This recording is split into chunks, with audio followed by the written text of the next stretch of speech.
Genuinely. Very thirsty boy. Yeah. Poor little thing. Oops, sorry. Oh, he's trying to lick my glove. I've never seen anything like it. I haven't either. We've seen plenty of them. Oh, look at you. Has anyone got any more? He's so thirsty. We're just helpless at the moment. We're just watching these massive fires. There's 2 mega fires. We're losing hundreds and hundreds of koalas to these fires. So we have to manage around the fire itself, and that will take consultation with Rural Fire Service, national parks, roundtable discussions to come up with plans so that we can actually manage this threat. Because although we've got a lot of other threats, you know, we've got diseases and dogs, and it's the same. It hasn't been the front of my mind because we've been dealing with all these other threats for koalas.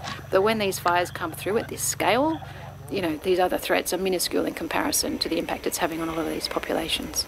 But also the fact that we're depending on volunteer firefighters to fight fires of this scale, I think we really need to resource, for example, retained employees within the Rural Fire Service who are there.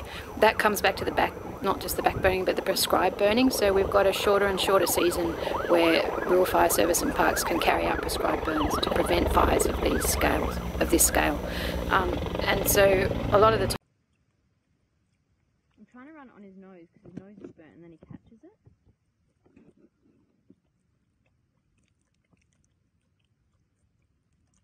Where's the tongue?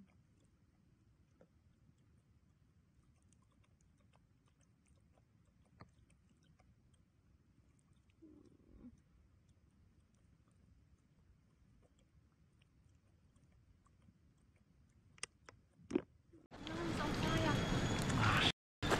Can you move back?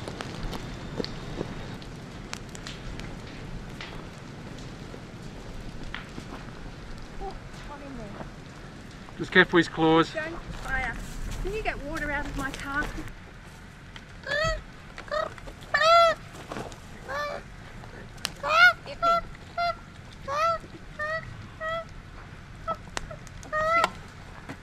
Do you want to put him in the blanket and bring him out of the hot stuff? Just want to get this burn.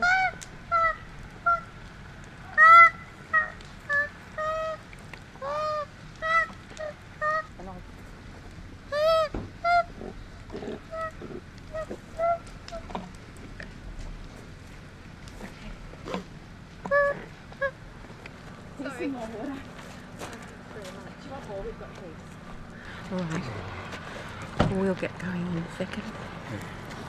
Okay. Oh, I'll tend to it.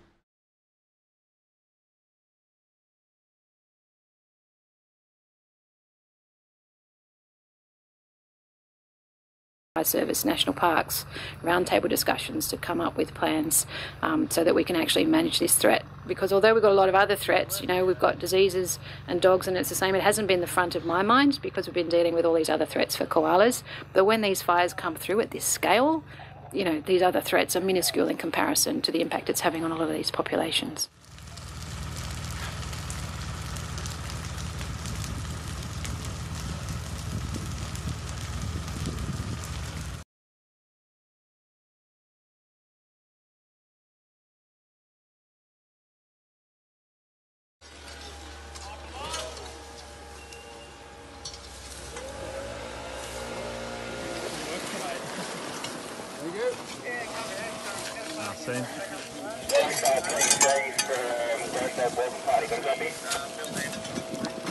Hold on, I'm not going to. Yeah.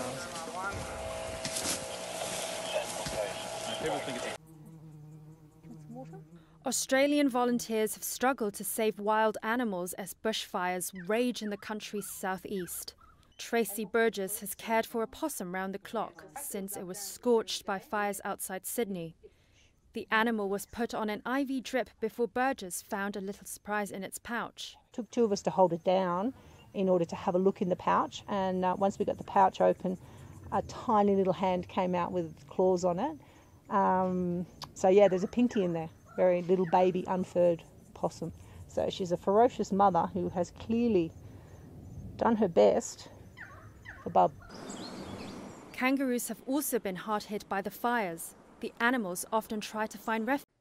How old is that little baby? She's 440 grams, so she's a pouch baby. Wrapped in a knitted pouch, this tiny koala is something of a miracle baby. Her mother is dead, killed in the recent Australian bushfires. Weighing less than half a bag of sugar, baby Hayes was rescued by firefighters. She was very ill when she arrived. In fact, I didn't think that she'd probably survive. She's one of 25 koalas being cared for by volunteers Christine and Paul McLeod in their home in New South Wales. There's no way she can survive on her own. This is Sparky, who's from the Harrington fire. This room on the side of the house has been transformed into a critical care ward. Sparky's been here for around 2 weeks. What injuries did he have then on his paws, nose, singed fur, but he was on the edge of the park, so he was able to escape out into the green section. The fires burning here have been some of the biggest of the past week. 9 injured koalas have been brought in over the last few days alone, but some are so badly burned they're being transferred to clinics outside the fire zone. What makes a koala particularly at risk from these fires? Because other animals will run out of the fire zone. Koalas will go to the top of the tree. So if you've got a crown fire, you're going to have an incinerated koala. So I think we've got five little juveniles ready to go. And it's not just injured koalas being affected. This group was due to be released, but their habitat has been decimated. There's nowhere safe to go. With fires still burning, it's difficult to gauge the full impact on New South Wales koala population, but here they fear it could be catastrophic. These might be the insurance policy, the next generation. Do you think it's that stark? I do, yeah. Yeah, they virtually could be the only ones left out of that whole population. It's feared at least 350 koalas have already died, and with more than 100 fires still burning, that number is likely to rise. Siobhan Robbins, Sky News, Australia.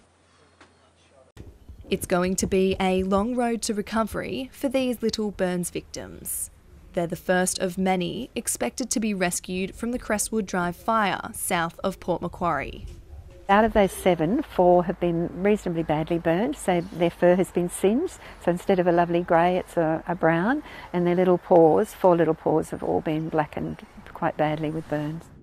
The fire has burnt through almost 3,000 hectares of critical koala habitat, where up to 350 koalas are thought to have died. And that's what we're fearing most, that a lot will have been basically charred alive. At the Port Macquarie Koala Hospital, the injured koalas have been given oxygen and fluids. Their burns have been treated and bandaged. Staff here are worried there could be many more animals out there yet to be found.